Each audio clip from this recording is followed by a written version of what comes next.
नमस्कार, आप देख रहे हैं भारत न्यूज टीवी और मैं हूं आपके साथ मानवी ठाकुर। शुरुआत करते हैं आज की खास खबरों से। मध्य प्रदेश शासन के गृह मंत्री डॉक्टर नरोत्तम मिश्रा अपने 2 दिन के प्रवास के दौरान आज पहले दिन दतिया पहुंचे, जहां उन्होंने राजघाट कॉलोनी निवासी पर पहुंचकर आमजन लोगों से मुलाकात की एवं उनकी समस्याओं को सुना और निराकरण किया। अधिकारियों को निर्देश दिए। इसके बाद मंत्री डॉक्टर नरोत्तम मिश्रा तहसील बडौनी पहुंचे, जहां उन्होंने संविधान के लेखक डॉक्टर भीमराव अंबेडकर की जयंती के कार्यक्रम में शामिल हुए। साथ ही गृह मंत्री डॉक्टर नरोत्तम मिश्रा ने क्षेत्र के विभिन्न कार्यक्रमों में शामिल हुए। इस दौरान मंत्री डॉक्टर नरोत्तम मिश्रा सहित स्थानीय जनप्रतिनिधि एवं भाजपा कार्यकर्ता बड़ी संख्या में मौजूद रहे। बाबा साहब की जयंती का सबसे बड़ा दिन है और इसलिए मैं आप सबको शुभकामना देता हूं, बाबा साहब के चरणों में नमन करता हूं और उन लोगों को बताना चाहता हूं और आप सबसे भी आग्रह करना चाहता हूं कि परसों सामाजिक समरसता का, बाबा साहब की जयंती का ग्वालियर में महाकुंभ है। महाकुंभ आज तक ग्वालियर पधारो।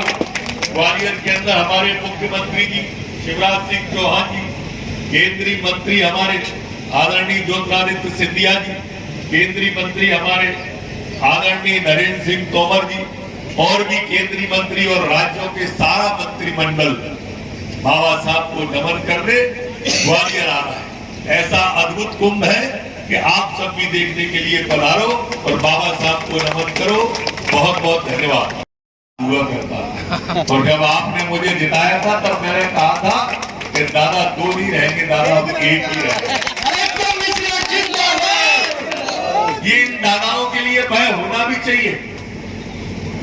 ये ऐसे भ्रष्ट नेता जो दलाली करते थे, बंदूकों में पैसे मांगते थे, ट्रांसफरों में पैसे मांगते थे, इन नेताओं के लिए भय होना भी चाहिए, अन्यथा ये गरीब को चैन से रहने नहीं देंगे।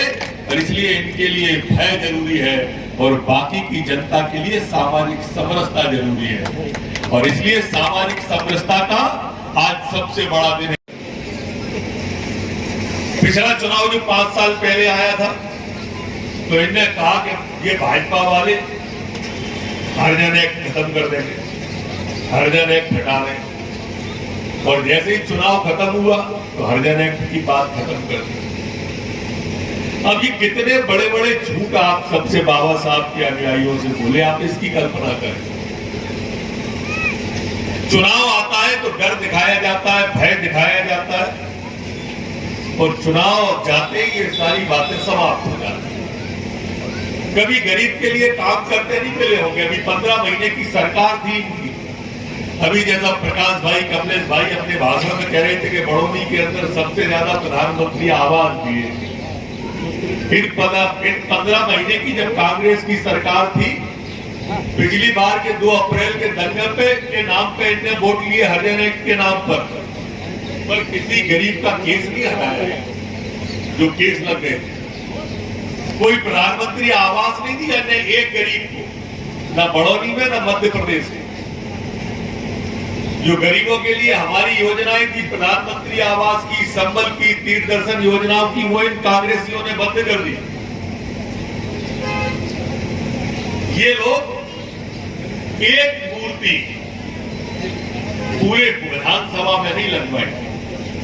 जितनी दतिया विधानसभा में बाबा साहब की मूर्ति लगी है, चाहे बड़ौनी की हो, चाहे दतिया में हो और चाहे आज जिनकी हम उद्घाटन कर रहे हो या आपके आसपास के गांव में लगी हो, सारी हम लोगों ने लगवाई और कभी चुनाव में नहीं लगवाई और कभी चुनाव को ध्यान में रख के हमने बाबा साहब के उपयोग नहीं किया। पंच तीर्थ बने हुए देश के अंदर, विश्व के अंदर। माननीय मोदी जी, अटल बिहारी वाजपेयी ने पंच तीर्थ बनवाए, चाहे वो नागपुर का हो, चाहे बंबई का हो, चाहे दिल्ली का हो, चाहे विदेश में जहां बाबा साहब ने शिक्षा ग्रहण की थी वो बनवाई।